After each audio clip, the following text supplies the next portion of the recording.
이 시간 우리와 함께 하시는 하나님 앞에 성령과 진리 안에서 우리의 삶을 드리며 예배 드리겠습니다. 다 함께 묵도하시겠습니다.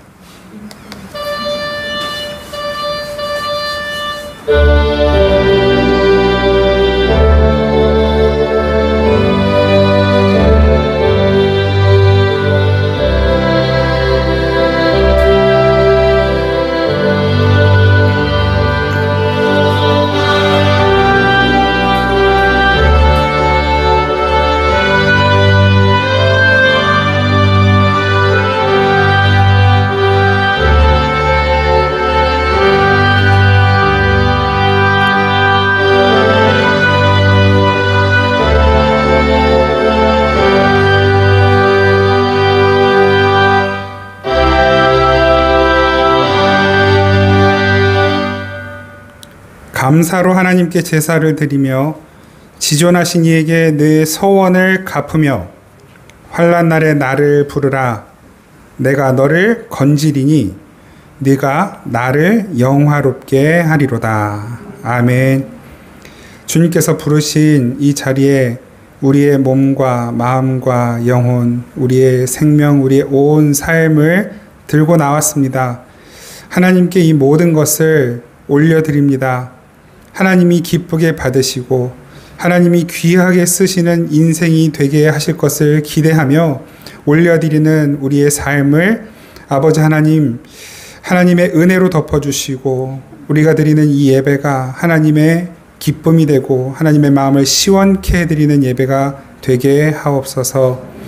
성령의 바람이 이 자리에 힘차게 불어와 우리의 답답하고 어둡고 더운 마음과 영혼을 씻어주시고 시원케 해주시는 은혜로 역사하여 주실 것을 믿고 감사드리며 예수 그리스도의 이름으로 기원하옵나이다. 아멘. 찬송가 28장 찬양 드리겠습니다. 찬송가 28장 찬양 드립니다.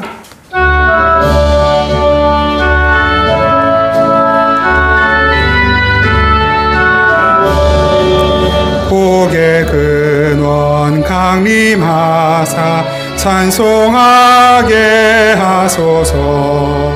한량없이 자비하심 측량할 길 없도다. 천사들의 찬송가를 내게 가르치소서.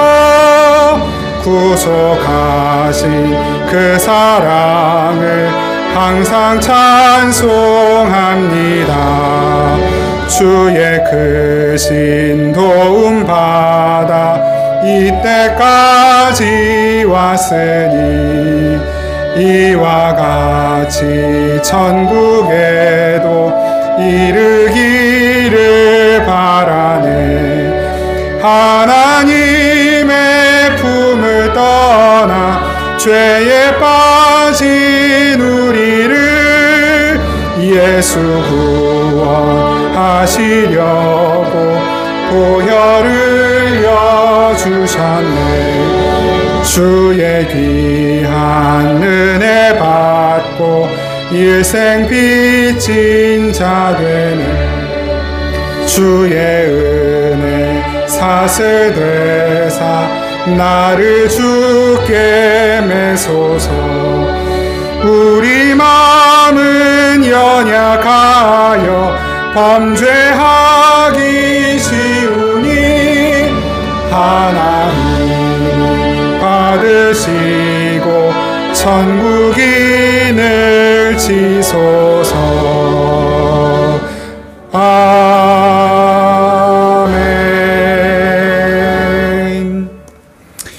우리 지난 한 주간 동안 하나님 앞에 지었던 모든 죄와 허물들 이 시간 침묵으로 고백하며 함께 기도드리겠습니다.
진실한 회개의 자리로 나아가는 우리들에게 주님은 말씀으로 위로하시며 우리의 죄를 용서하십니다.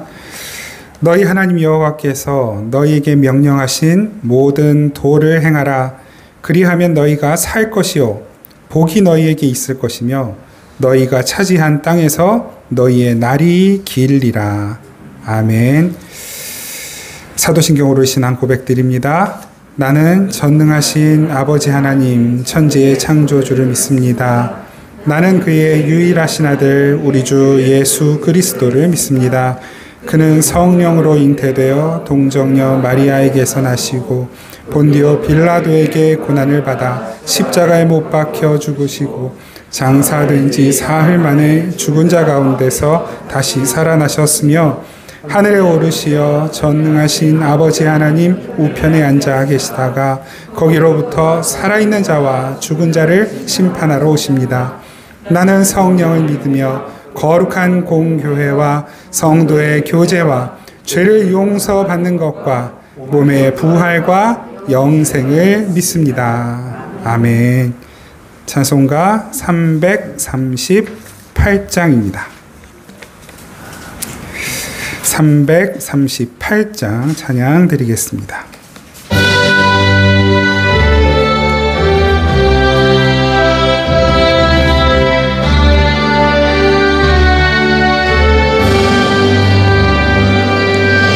내 주를 가까이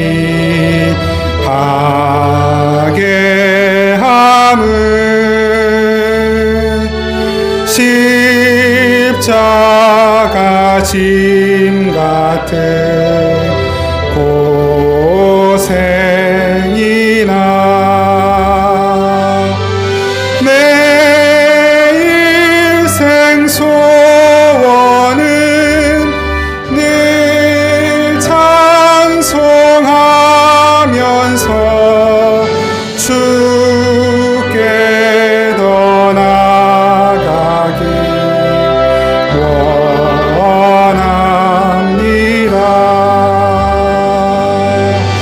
내 고생하는 것 예랴고비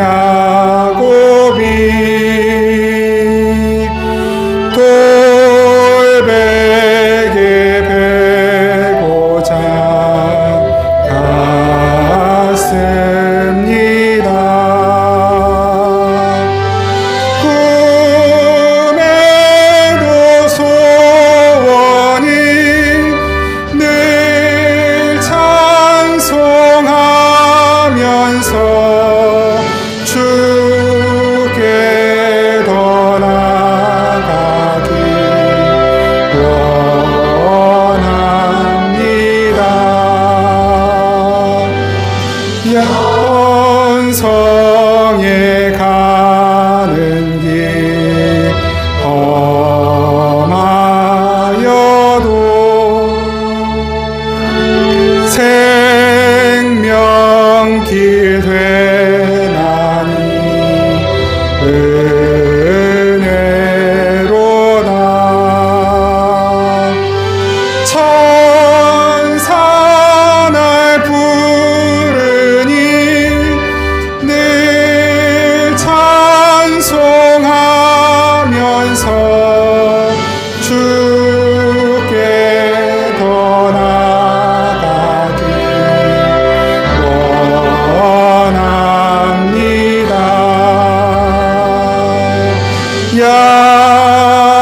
야곱이 잠 깨어 일어난 후 돌단을 쌓은 것 본받아서 숨질 때 되도록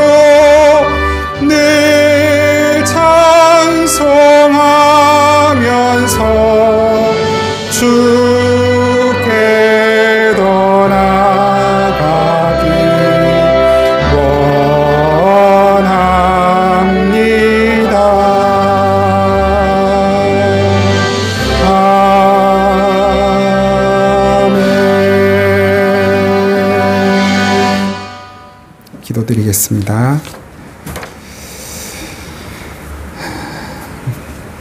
지금 지난 한 주간 동안의 우리의 모습으로 하나님 앞에 섰을 때는 반드시 심판을 받아야 하고 그 영원한 지옥불에 떨어져야 마땅한 저희들의 형편이지만 예수 그리스도께서 그 피로 우리의 모든 죄를 다 씻으시고 그 신부의 옷을 우리에게 입혀주셔서 우리가 하나님 앞에 섰으나 심판을 받지 않고 오히려 하나님의 은총을 받으며 하나님의 위로를 받으며 하나님의 인도하심과 용납함을 받게 되니 감사합니다. 주님의 인도하심으로 저희들 이 예배의 자리로 나왔습니다. 하나님 다시 한번 주님께 간구합니다. 저희의 더러워진 몸과 마음과 영혼을 예수 그리스도의 피로 주님의 말씀으로 깨끗이 씻어 주시옵소서. 다시 이 세상으로 나아갈 때 이제는 세상에 지지 않고 넉넉히 이길 수 있는 성령의 능력, 말씀의 능력으로 무장하여 나아가게 하옵소서. 아버지, 우리가 찬양으로 고백한 것처럼 아침에 눈 뜰 때 주님 앞에 단을 쌓고 기름을 붓고 그 자리에서 주님께 하루를 맡겨드리며 우리의 손과 발을 부탁드리며 하루를 시작하게 하시고 하루를 닫을 때 그 하루를 인도하신 주님께 감사함으로 하루를 닫을 수 있도록 기도로 시작하고 말씀으로 시작하고 기도와 말씀으로 마칠 수 있는 저희의 삶이 되게 하여 주시옵소서. 이 생명 우리가 원하여 시작한 것이 아님은 아버지 하나님의 뜻과 계획 안에 시작된 것을 아버지 나타내는 증거요.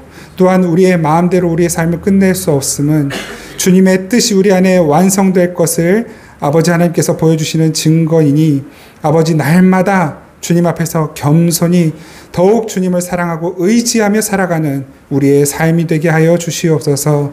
여러 난리의 소문으로 또한 여러 가지 사건, 사고들로 흉흉한 소식과 상황들로 인하여 우리의 마음이 늘 불안하고 또한 두렵고 답답할 때가 많지만 그러나 이 모든 것을 알고 계시고 관장하고 계시고 기필코 가장 완전한 모습으로 완성하실 주님께서 우리의 인도자이시며 아버지이시며 우리의 친구이시고 공급자이시고 아버지 우리를 이끄시는 목자이시니 아버지 매일매일 하루하루 주님만 따라가는 저희들의 삶 가운데 하늘로부터 내려오는 평안과 기쁨과 감사함이 더욱 넘치게 하시고 그렇게 주님만 따라가는 삶이 가장 복되고 행복한 삶임을 아버지 다시 한번 저희들 믿고 따라가게 하옵소서. 더불어 모든 이 세상이 겪고 있는 아픔과 고통을 주님 속히 끝나게 하여 주시옵소서. 억울하고 애매하게 고통받는 주의 자녀들을 주님 건져 주시옵소서. 하나님, 주님의 자녀임에도 죄 가운데서 벗어나지 못하는 이들을 주님 속히 깨우치셔서 다시 주님 앞으로 나아가게 하옵소서. 아버지 하나님, 예배 가운데 역사하시는 주님을 우리 모두가 다 경험하고 주님의 은총 안에서 다시 한번 힘을 얻는 이 시간 되게 하여 주시옵소서. 말씀하실 때 듣고 그 말씀이 우리의 힘이 되고 능력이 되는 역사하심으로 나타나게 하옵소서.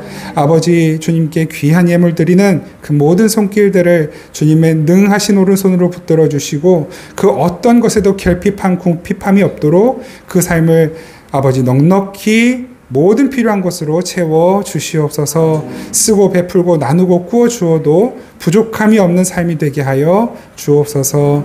저희는 그저 주님의 처분만 기다리며 주님의 은혜만을 바라보며 주님이 없이는 단 한순간도 살아갈 수 없는 존재임을 다시 한번 고백하오니 아버지 하나님, 저희들의 삶을 끝까지 인도하여 주옵소서. 예수님의 이름으로 기도드립니다. 아멘. 우리 하나님 말씀 함께 보겠습니다. 요한계시록 6장 9절에서 17절까지 말씀. 요한계시록 6장 9절에서 17절까지의 말씀 우리 한 목소리로 함께 받들어 읽겠습니다. 시작.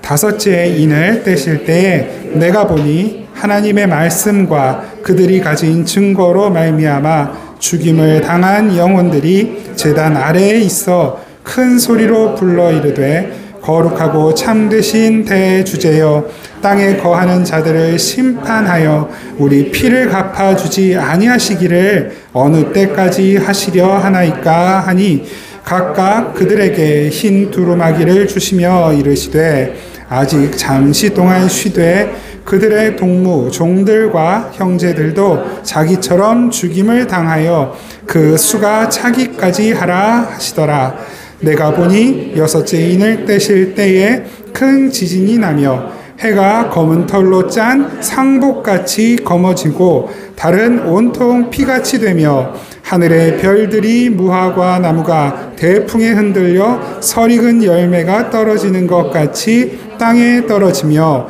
하늘은 두루마리가 말리는 것 같이 떠나가고 각 산과 섬이 제자리에서 옮겨짐에 땅의 임금들과 왕족들과 장군들과 부자들과 강한 자들과 모든 종과 자유인이 굴과 산들의 바위 틈에 숨어 산들과 바위에게 말하되 우리 위에 떨어져 보좌에 앉으신 이의 얼굴에서와 그 어린 양의 진노에서 우리를 가리라.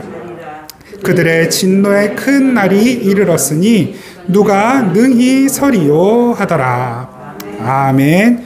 오늘 이 말씀으로 이 땅에 화평이 없어도 이 땅에 평화가 없어도 라는 제목으로 주님 말씀 함께 나누도록 하겠습니다. 지금 지난주에 이어서 우리가 계시록 6장 말씀을 살펴보면서 그 봉인된 두루마리가 이제 7개의 봉인인데 그 중에 하나씩 떨어지면서 그 가운데 이 땅에 그 봉이 하나 떨어질 때마다 이 땅에서 일어나는 일들 어떤 것이 있었습니까? 첫째부터 넷째 봉이 떼는 순간에 칼, 기근, 질병, 죽음 이런 것들이 있었단 말이에요. 그렇게 4개의 봉인이 떨어지고 오늘 이제 우리가 5번째, 6번째 봉인이 떨어지는 걸 보고 있는데 이렇게 봉인이 하나씩 떨어진다. 하나님의 말씀이 하나씩 정말로 이 세상에 실행이 된다 했을 때 우리는 직관적으로 하나님의 말씀이 내 삶에 이루어진다. 하나님의 말씀이 이 세상에 이루어진다 했을 때는 어떤 이미지고 어떤 느낌입니까? 하나님의 말씀이 내 삶에 이루어진다. 너무 감사하고 복되고 신나는 일이에요. 진짜 하나님의 말씀이 이루어지는구나. 진짜 하나님의 약속은 성취되는구나. 그건 우리에게 너무나 큰 복입니다.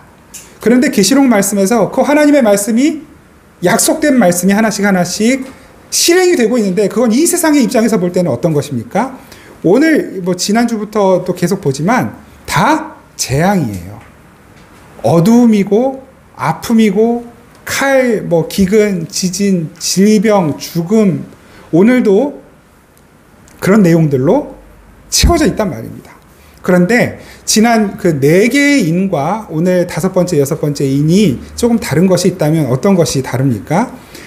지난주에도 잠시 설명드렸지만 4 더하기 3의 구조였잖아요. 4개의 인, 4개의 나팔, 4개의 대접. 그 다음에 그 뒤에 나오는 5, 6, 7번째 인, 나팔, 대접은 조금씩 다른 구조로 되어 있는 거예요. 그러니까 4 더하기 3의 구조로 7개 인, 7개 나팔, 7개 대접의 이야기가 이렇게 진행이 되고 있다라고 말씀을 드렸어요.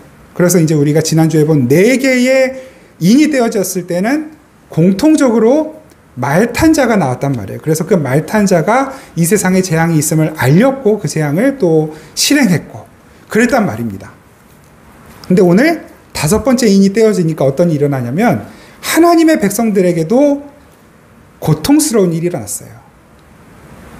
오늘 5번째 인의 말씀을 보면서 우리가 얼른 이제 생각하게 되는 게 뭐냐면 순교예요. 순교. 그죠? 한번 볼까요? 오늘 5번째 인 뗄 때 어떤 일이 일어나는가? 9절부터 11절까지 제가 한번 빠르게 읽어드리겠습니다. 5째 인을 떼실 때에 내가 보니 하나님의 말씀과 그들이 가진 증거로 말미암아 죽임을 당한 영혼들이 제단 아래 있어. 그러니까 하나님의 말씀을 가지고 있는데 그것 때문에 죽임을 당했어요. 우리는 소위 이제 순교자, 순교 이 단어를 얼른 떠올리게 되는 거예요. 큰 소리로 불러 이르되 거룩하고 참되신 대주제여 땅에 거하는 자들을 심판하여 우리 피를 갚아주지 아니하시기를 어느 때까지 하시려 하나이까 하니 이 내용을 보면 생각나는 말씀이 있나요? 우리 지난주에도 살펴봤지만 스가랴, 그죠? 스가랴 말씀에서 말탄자들이 나왔잖아요. 그 말탄자들이 누구였습니까? 하나님의 심판과 하나님의 구원의 계획을 세상을 두루 다니며 전하는 자들이었어요. 그러니까 그들이 와서 하나님 앞에서 보고를 하는데 이 세상은 하나님 없이 너무 잘 사는 것 같아요. 이렇게 말을 하면서 그런데 하나님의 백성들이 지금 70년째 고통을 받고 있습니다. 언제까지 이렇게 하실 겁니까? 라고 하나님께 되물었단 말이에요. 이 말씀 똑같죠. 계시록 말씀도 10절 하반절 우리 피를 갚아주지 아니하시기를 어느 때까지 하시겠습니까? 똑같은 내용이에요. 11절 각각 그들에게 흰 두루마기를 주시며 이르시되 아직 잠시 동안 쉬되 이거 하나님이 말씀하시는 거예요. 예수님 말씀하시는 거죠. 그들의 동무 종들과 형제들도 자기처럼 죽임을 당하여 아직 끝나지 않다는 거예요.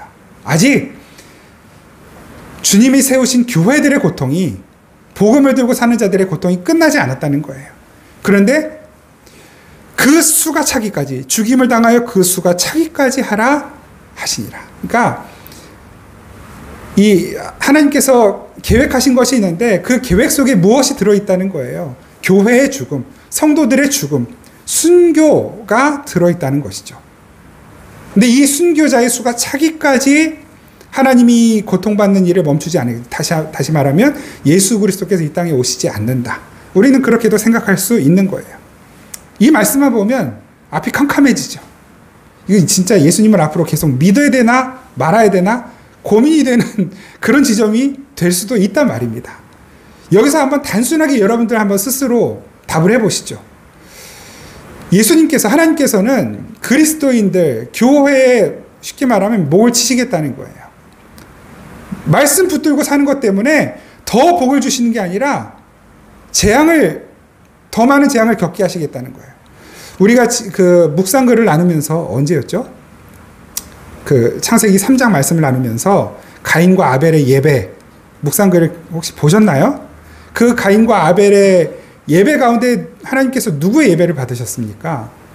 아벨의 예배를 받으셨어요. 가인 예배는 받지 않으셨어요. 엉터렸다는 거죠. 그 가인의 마음이, 의도가 엉터렸다는 거예요. 그런데 현실에서는 하나님이 예배를 기쁘게 받으신 아벨이 하나님의 복을 받고 승승장구한 것이 아니에요.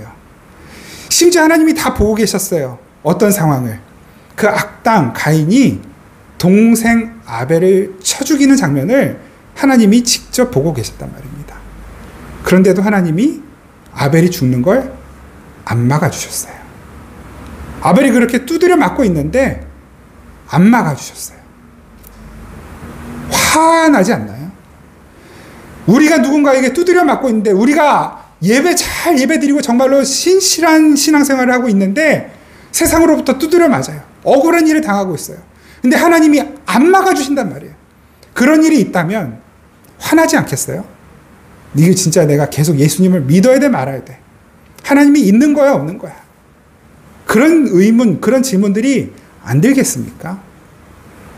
어떻게 보면 우리가 이렇게 가질 수 있는 그 질문들에 대한 대답이 계시록 말씀이고, 우리가 조금 더 성숙하다면, 저와 여러분들이 그만큼 더 성숙해지기를 바라는데, 우리가 조금 더 성숙하다면 이런 상황들을 보면서, 이 말씀을 보면서 우리는 그런 생각을 할 수 있게 되는 거예요. 어떤 생각이요?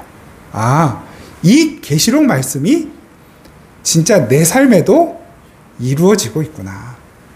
그 스가랴 말씀이 내 삶에도 이루어지고 있구나.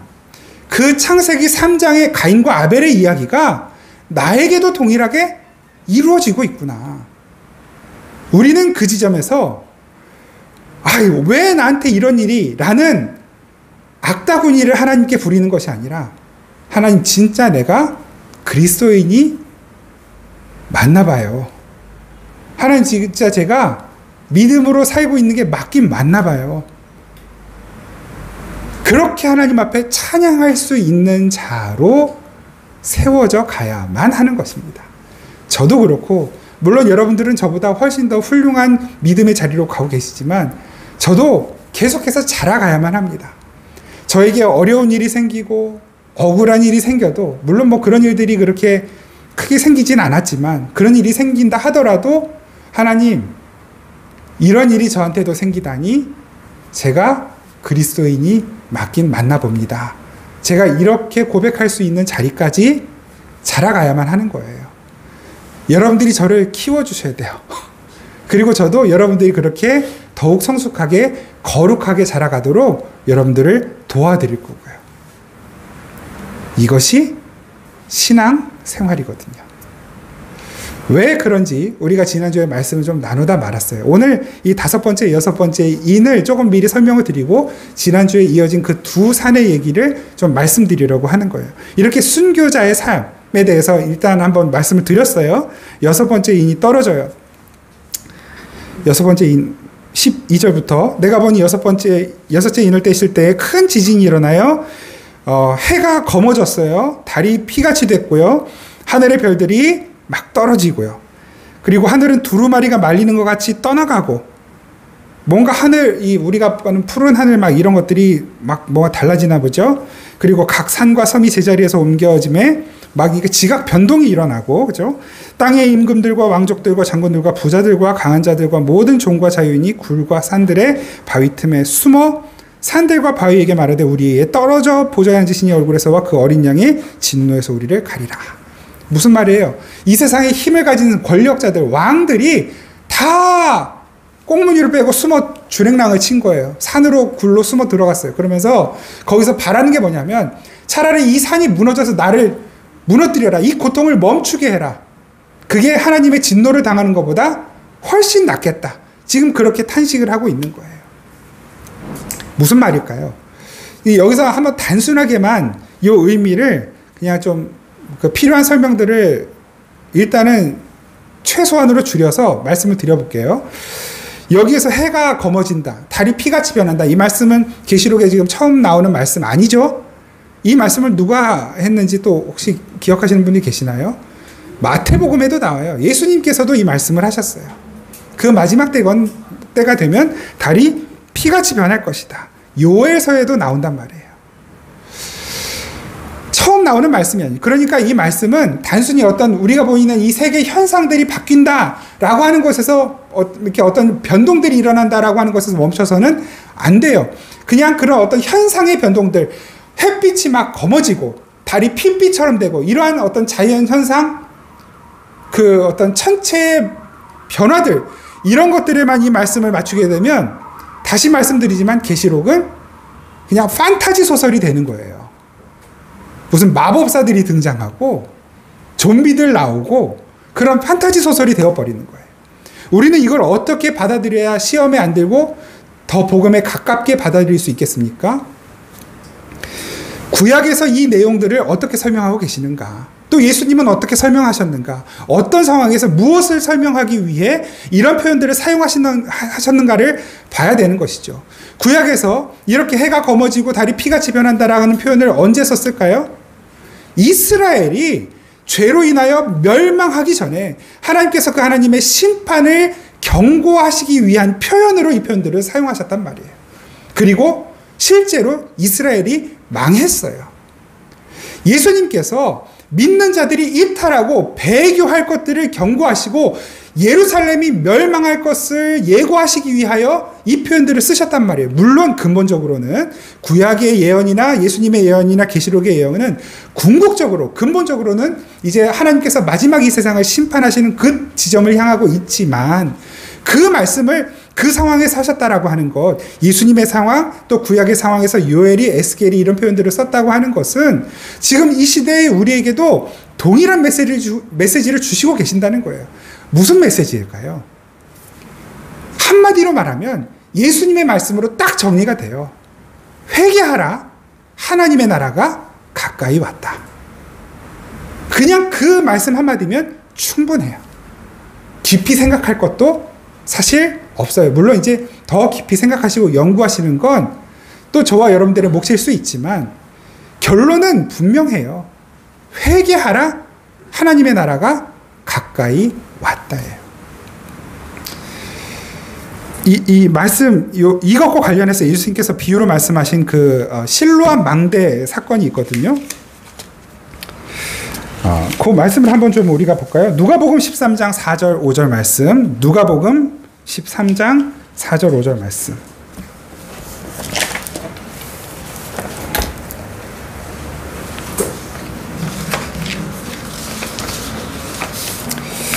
찾으셨으면 누가복음 13장 4절 5절 말씀 같이 한번 받들어 읽겠습니다. 같이 읽겠습니다. 시작. 또 실로암 망대에 무너져 치여 죽은 18사람이 예루살렘에 거한 모든 사람보다 죄가 더 있는 줄 아느냐? 너희에게 이르노니 아니라. 너희도 만일 회개치 아니하면 다 이와 같이 망하리라. 아멘. 또 실로암 그 망대가 있었던 모양이죠. 근데 그 망대라는 게 그리고 전망대 같은 거잖아요. 그러니까 왜 다른 나라 혹은 다른 세력의 침입을 미리 이제 간파하고 또 방어하기 위해서 세운 어떤 말하자면 군사기지란 말이에요. 중요한 시설물이겠죠.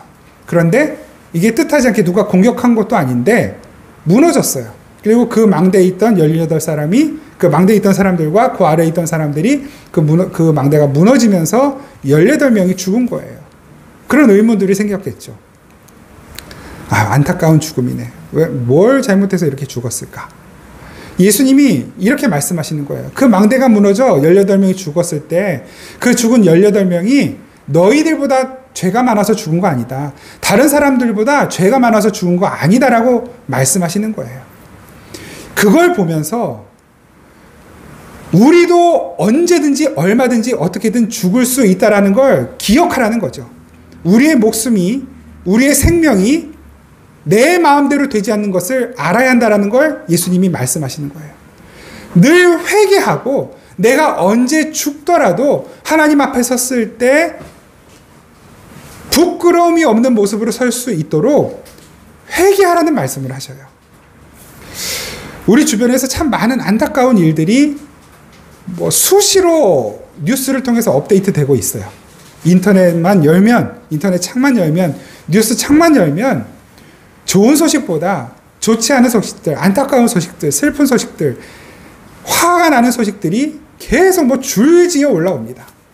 거기에는 억울한 피해자들의 이야기, 억울한 죽임을 당한 아이들의 이야기, 억울하게 학대당하는 약자들의 이야기들이 너무나 많이 이렇게 전해지고 있는 것이죠. 그런 소식들을 보면서 여러분들 어떤 마음 드십니까? 저 사람들은 무슨 죄가 있어가지고 저렇게 어려운 일을 겪나? 저렇게 죽임을 당했나? 그런 생각이 드십니까? 우크라이나 러시아의 전쟁을 보시면서 어떻게 저 나라는 어떻게 신앙생활을 잘 안 해가지고 저렇게 전쟁이 나서 고통을 당하나 이런 생각이 드십니까? 정말로 그럴까요? 그에 대한 대답이에요. 이 누가복음 말씀은요. 저들이 우리보다 너희보다 더 죄가 많아서 그 고초를 당하는 것이 아니다라는 거예요. 그런 뉴스들도 간혹 보신 적이 있죠. 새벽기도 다녀오시던 어르신이 강도를 만나가지고 억울하게 죽임을 당한 이야기. 몇 년 된 것 같은데 제 기억에. 또 한 영화에도 와일드카드라고 하는 그 양동근 배우가 주연한 그 영화에도 그런 장면이 하나 나와요. 새벽기도 다녀오던 어르신이 폭치기를 당해가지고 우명하시는 장면이 나온단 말이에요. 그럼 저 사람들은 신앙생활을 엉터리로 해서 잘못해가지고 그런 일을 당하는 걸까요? 우리가 예수님을 잘 믿었다고 코로나가 안 걸렸습니까? 우리가 예수님을 잘 믿는다고 예수님을 안 믿는 혹은 다른 미신을 믿는 사람보다 가게에 십자가를 걸어놓은 교회가 가게에 그 명주실에 북어 걸어놓은 데보다 더 장사가 잘 됩니까? 복주머니 걸어놓은 집이 금방 망합니까? 십자가를 걸어놓으면 장사가 잘 됩니까? 과연 그렇던가요? 신앙생활이 도대체 뭡니까? 우리가 예수님을 믿는 이유가 뭐예요? 하나님께서 우리에게 믿음을 주시고 이 세상을 살게 하시는 이유가 뭘까요? 하나님은 말탄 자들을 세상에 보내셨어요. 그러니까 하나님의 경고와 복음을 두루다니며 전하도록 근본적으로는 성령님이실 거예요. 예수 그리스도시죠. 우리에게 주신 말씀이에요. 그리고 현실 속에서는 그 말씀을 붙들고 사는 저와 여러분들이에요. 그리고 이 세상에서 그 말씀으로 살아가는 삶의 모습을 나타내고 보여줘야 하는 증인의 삶을 나타내야 하는 저와 여러분들이 바로 그 말탄자인 것이죠. 오늘 5번째 인을 떼시니 순교자가 나왔어요. 주님의 말씀을 들고 있었다는 이유로 순교당한 자들이 나왔어요. 근데 하나님은 그들이 순교당할 때 안 막아주셨어요. 저와 여러분들의 삶에도 하나님은 그렇게 하실 거예요. 물론 바라기는 우리가 힘들고 어려운 일을 당할 때 하나님께서 막아주시길 바라요. 남들이 어려움을 겪어도 예수님을 잘 믿고 살아가는 여러분들만큼은 그 어려움을 피해가시기를, 어려움이 여러분을 피해가기를 간절히 바라고 날마다 기도합니다. 그러나 하나님이 안 막아주시면 어쩔 수 없어요. 그런데 거기에는 분명한 뜻이 있다는 거예요. 그 고통과 어려움과 아픔을 통해 무엇이었습니까? 그 재앙이, 이 세상에 재앙이 내려질 때 그 재앙 가운데 예수님을 믿는 사람과 안 믿는 사람이 다 있는데 그 재앙이 이 세상에 떨어질 때 예수님을 안 믿는 이들에게는 말 그대로 재앙이었지만 예수님을 믿는 우리에게는 그 재앙이 어떤 역할을 했습니까? 우리로 하여금 우리의 죄를 깨닫게 하고 회개하게 하고 다시 하나님 앞으로 나아가게 하는 그 역할을 했단 말입니다. 그걸 알라고 말씀하시는 거예요. 그렇게 되어야 한다라고 말씀하시는 것입니다. 그리고 그것이 그 삶을 살아가는 자들이, 그 세상 속에서 믿음으로 살아가는 자들이 그들의 삶이 순교자의 삶이고 증인의 삶이라는 것을 말씀하고 계시는 거예요. 순교자, 헬라어로 마르티스라고 말해요. 그런데 여러분 그 마르티스를 또 다르게 번역을 하거든요. 어떻게 번역하냐면 그 번역이 나온 본문 한 구절, 우리가 너무나 잘 아는 본문이 있어요. 사도행전 1장 8절이에요. 성령이 너희에게 임하시면 권능을 받고 예루살렘 온 유다 사마리아 땅끝까지 이르러 무엇이 된다? 증인이 된다. 그게 마르티스예요. 우리가 살아가는 삶의 자리에서 우리는 남들보다 더 복받는 삶을 살아가는 것이 아니라, 그 복인, 여기서의 복은 소위 세상 사람들이 말하는 그 복이에요. 그 삶을 사는 것이 아니라 복음으로 사는 자의 삶, 마르티스의 삶을 살게 된다는 것입니다.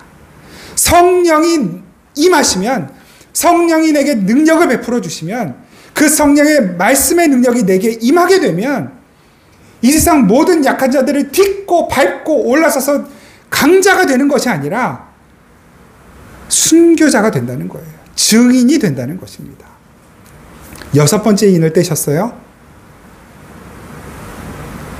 하늘의 권능이 무너지는 거예요. 하늘의 권능들이 무너지는 거예요. 해, 달, 별. 우리는 이게 천년 만년 아무 변동 없이 그냥 그 자리에 늘 있을 거라고 생각해요.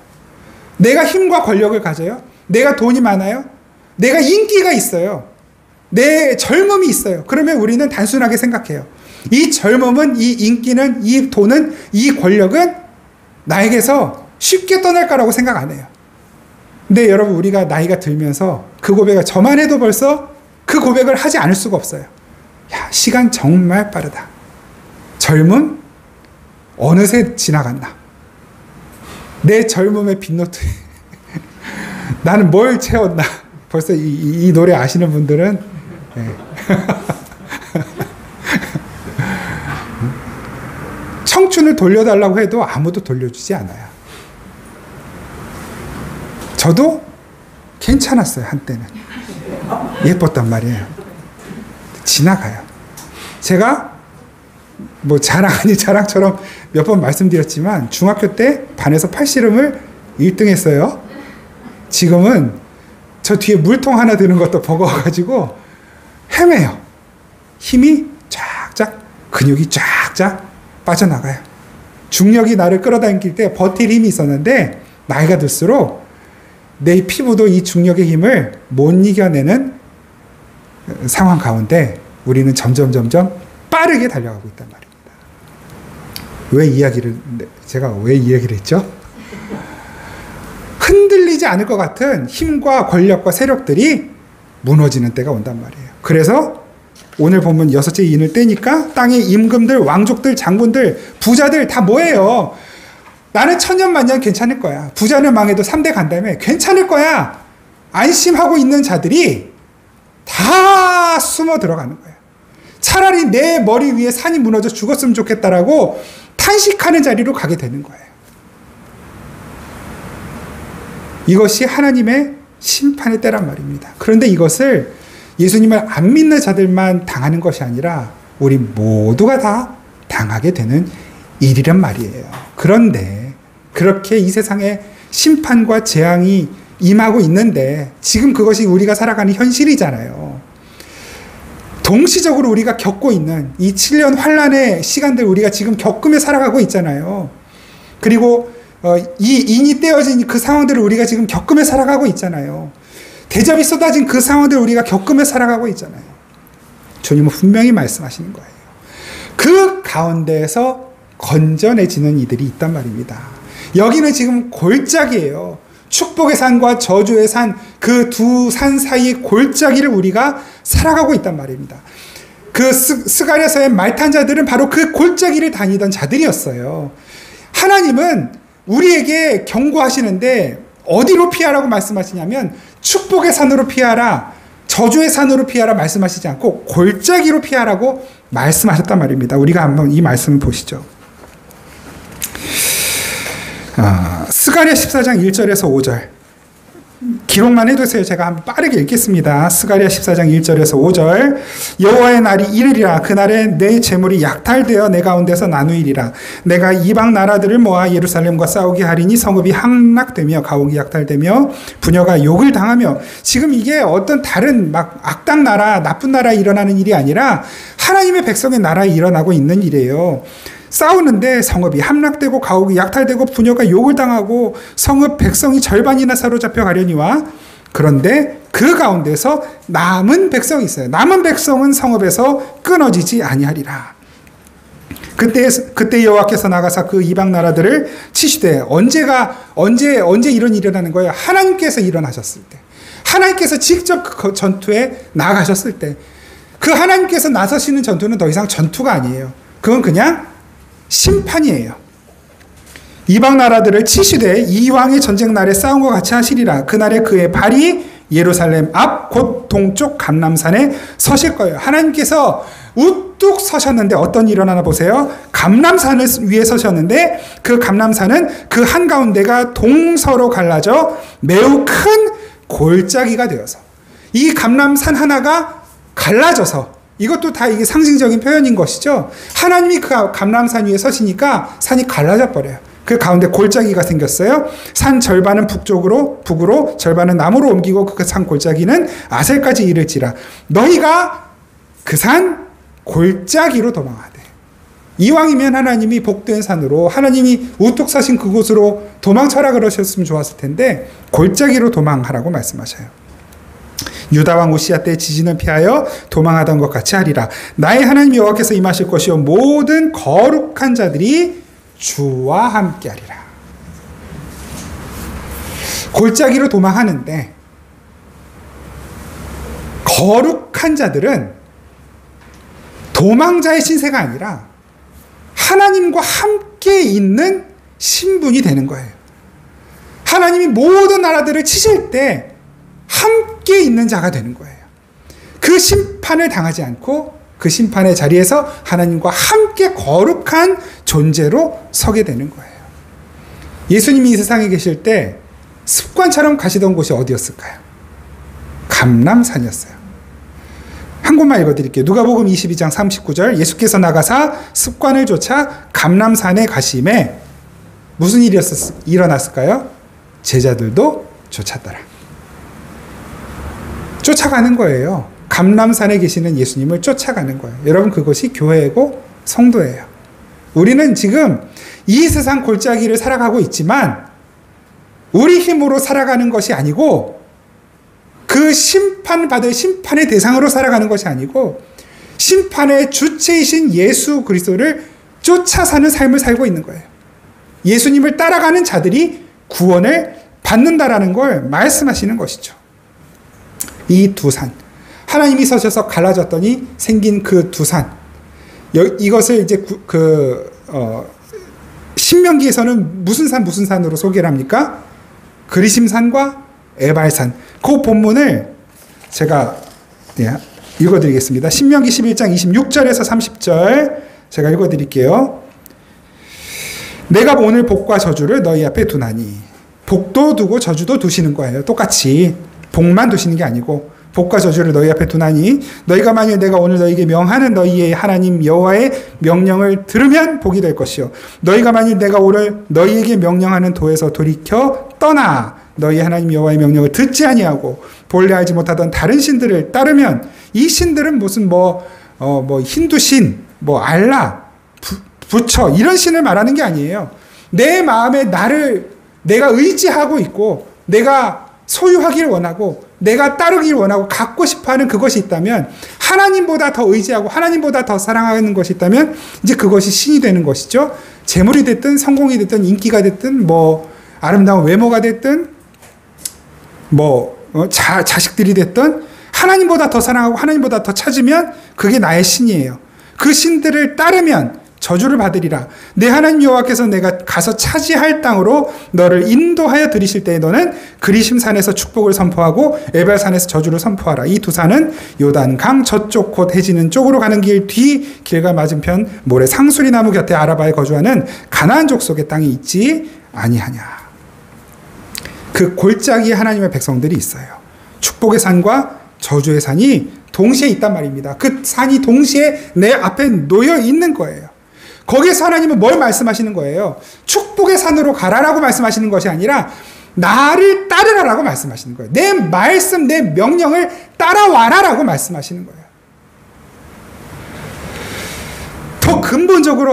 이것을 더 근본적으로 말씀하시는 내용이 예레미야서에 나오는데 그 본문 한번 읽어드릴게요. 예레미야 31장 32절 33절 나 여호와가 말하노라 이 언약은 내가 그들의 열조의 손을 잡고 애굽 땅에서 인도하여 내던 날에 세운 것과 같지 아니할 것은 내가 그들이 남편이 되었어도 그들이 내 언약을 파하였음이니라. 나 여호와가 말하노라 그러나 그날 후에 내가 이스라엘 집에 세울 언약은 이러하니 곧 내가 나의 법을 그들의 속에 두며 그 마음에 기록하여 나는 그들의 하나님이 되고 그들은 내 백성이 될 것이라.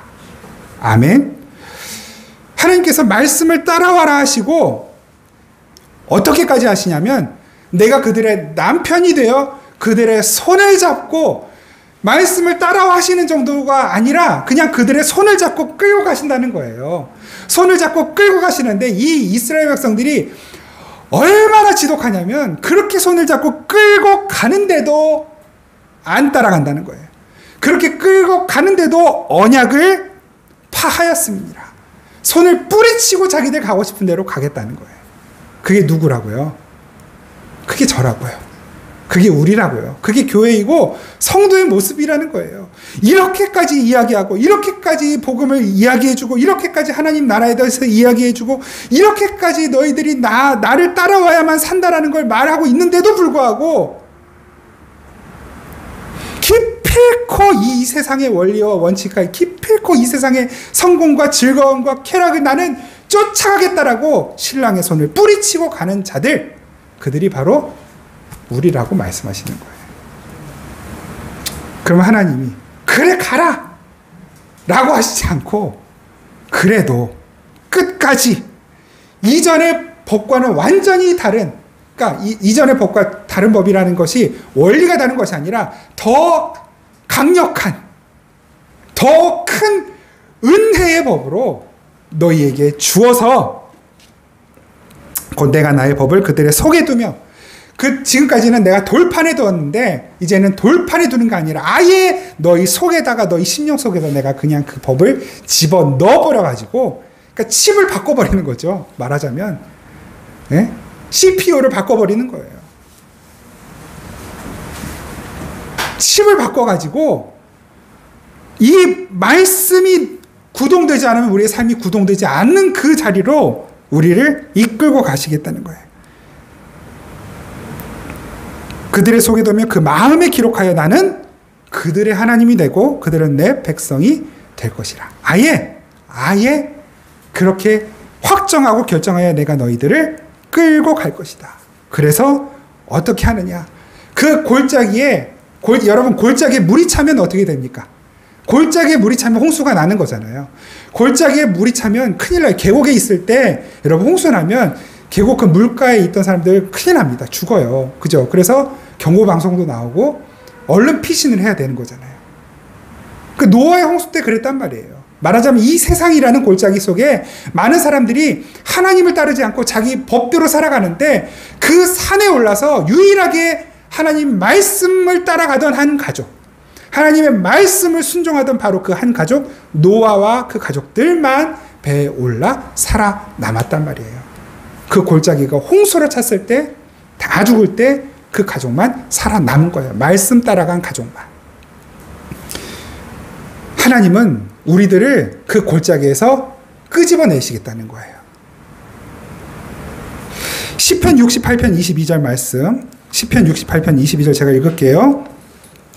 주께서 말씀하시기를 내가 그들을 바산에서 돌아오게 하며 바다 깊은 데서 도로 나오게 하고, 깊은 데서 도로 나오게 하고. 여러분 여기서 이 깊은 데라고 하는 게 같은 뜻이에요.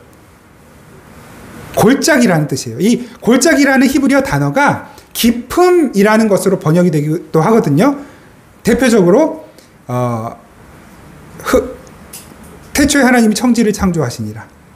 즉 하나님이 뭐죠? 찾아봐야 되겠다. 생각이 난다. 창세기 1장 2절. 태초에 하나님이 천지를 창조하시 땅이 혼돈하고 공허하며, 그죠? 흑암이 깊음 위에 있고, 그냥 그 깊음이란 말이 골짜기라는 말이에요. 이게 골짜기에 흑암이 있어요. 그 흑암 가운데 있으면 죽음이에요. 그런데 그 깊음에서 우리를 건져내시는 거예요. 그래서 건져내시는 거예요. 우리 말씀 한 곳만 더 찾아보죠. 마태복음 22장 15절에서 22절.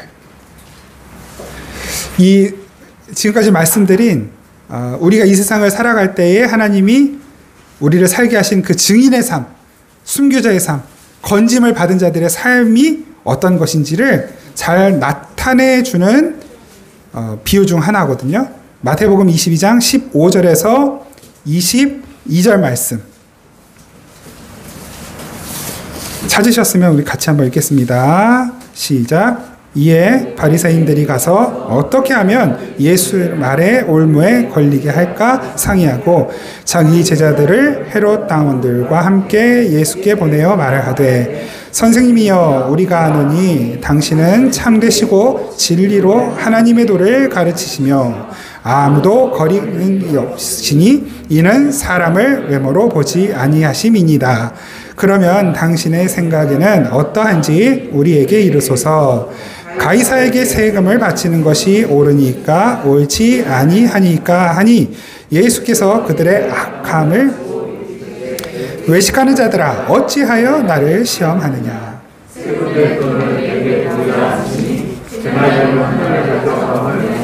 예수께서 말씀하시되 이 형상과 이 일들이 누구의 것이냐. 이르되 가이사의 것입니다. 이에 이르되 현재 가이사의 것은 가이사에게요 하나님의 것은 하나님께 바치라 하시니. 그들이 이 말씀을 듣고 놀랍게 여겨 예수를 떠나가니라. 아멘. 세상 사람들이에요. 종교인들.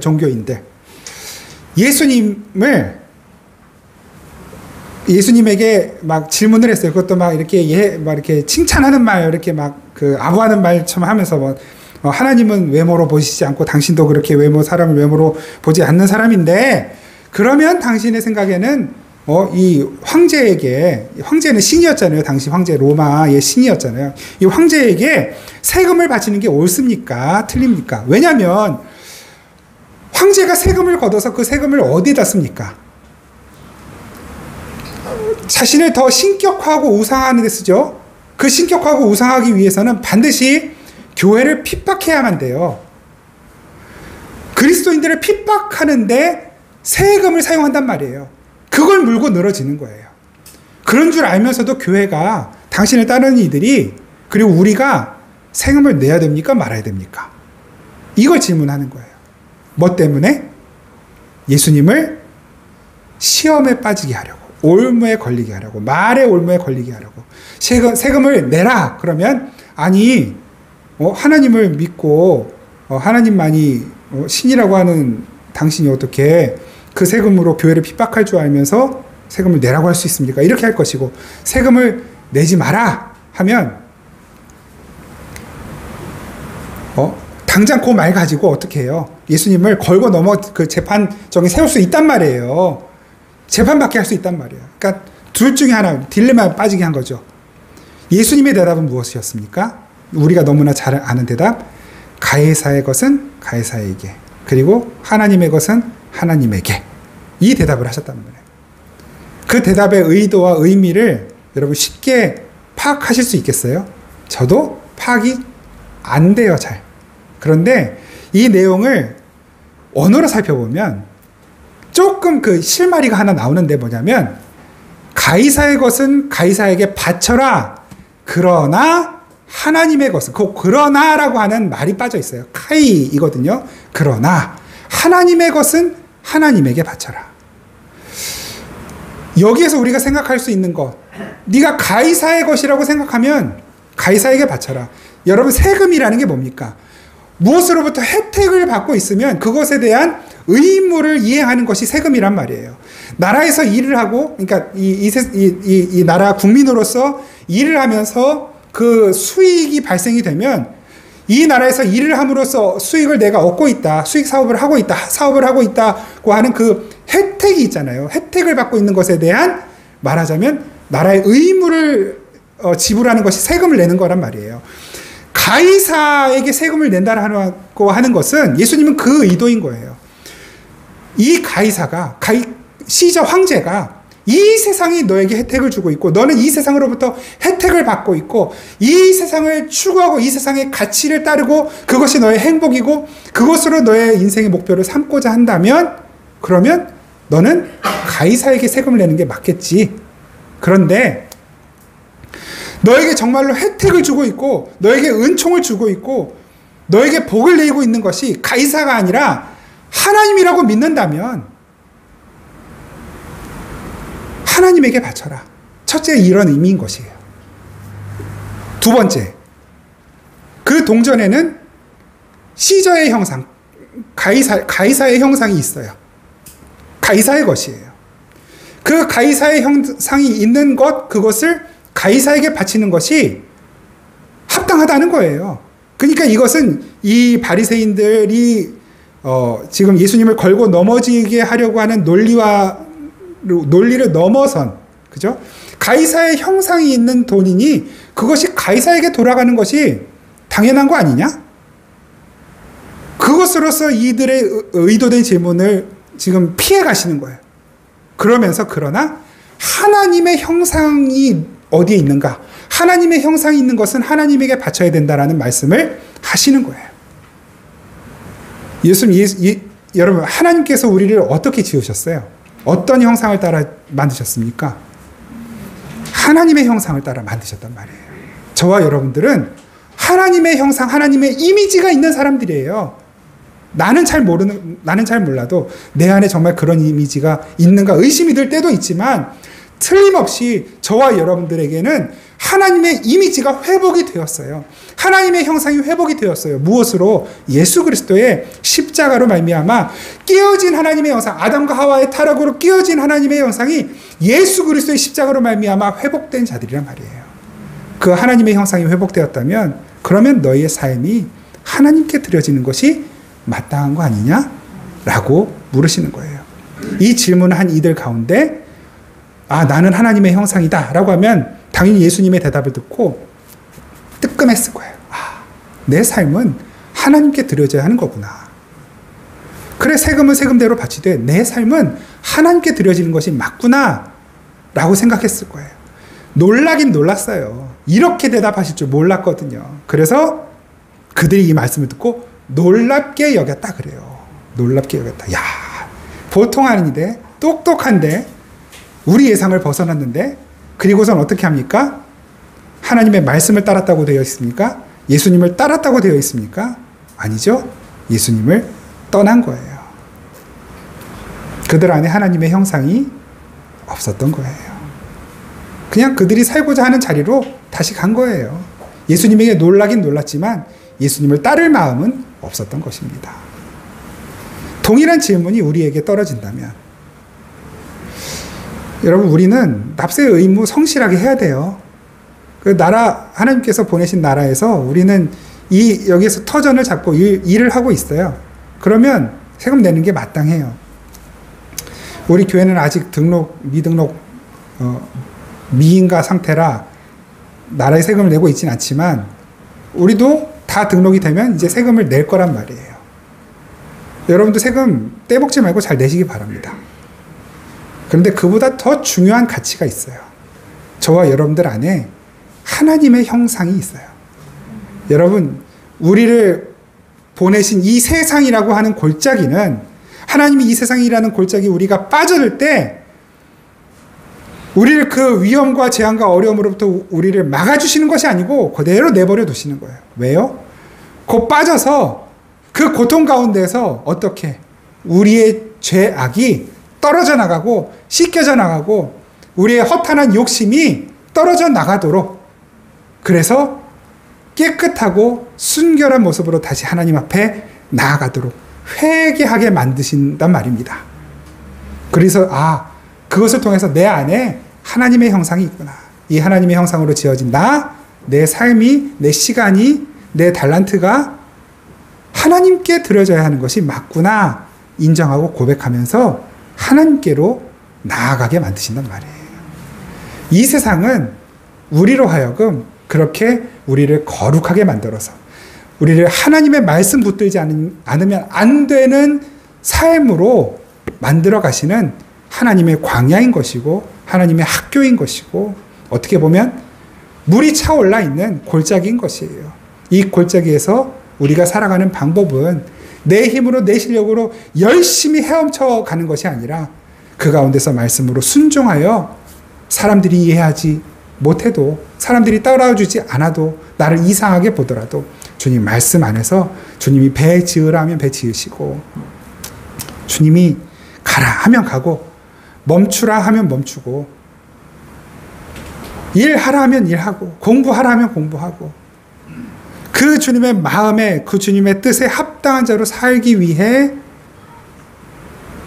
몸부림치는 것, 순종하는 것, 여러분, 그것이 순교자의 삶인 것입니다.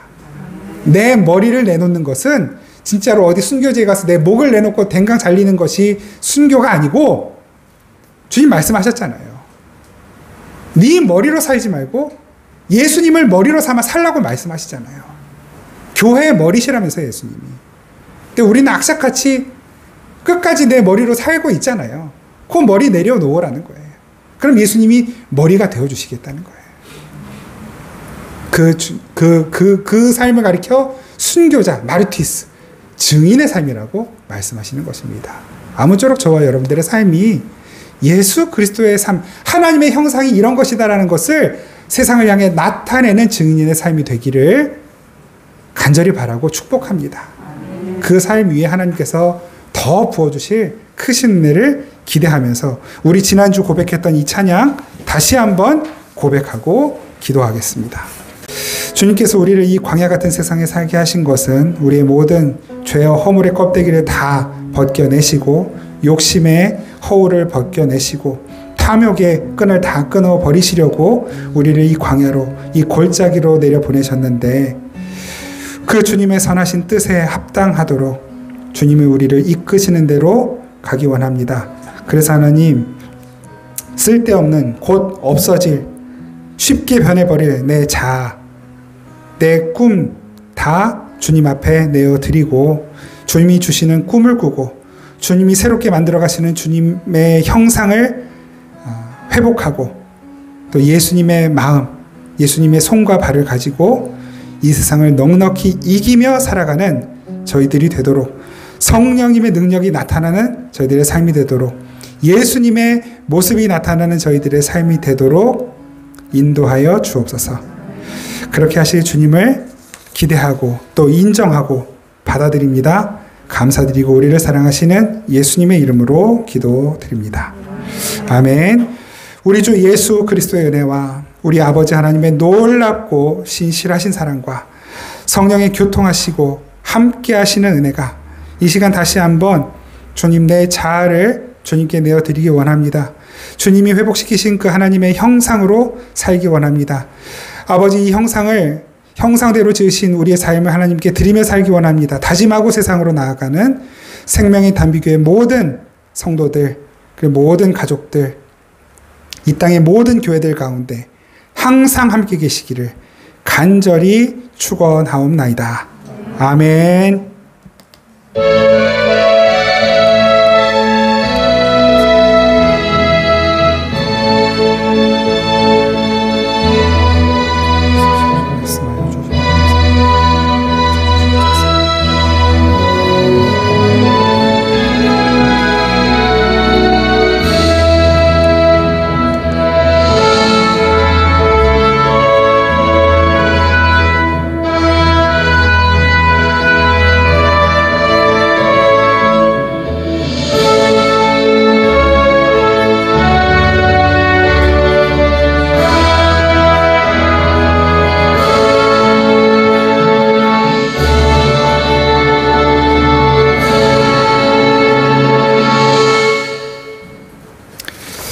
감사합니다. 예배 마쳤습니다.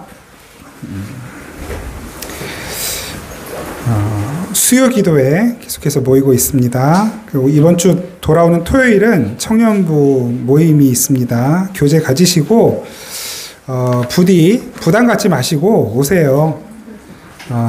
우리 정희, 또 유미, 또 세연, 또 세란, 또 타교회 청년 또 한 사람이 그냥 성경경 공부하고 싶어서 또 같이 오거든요.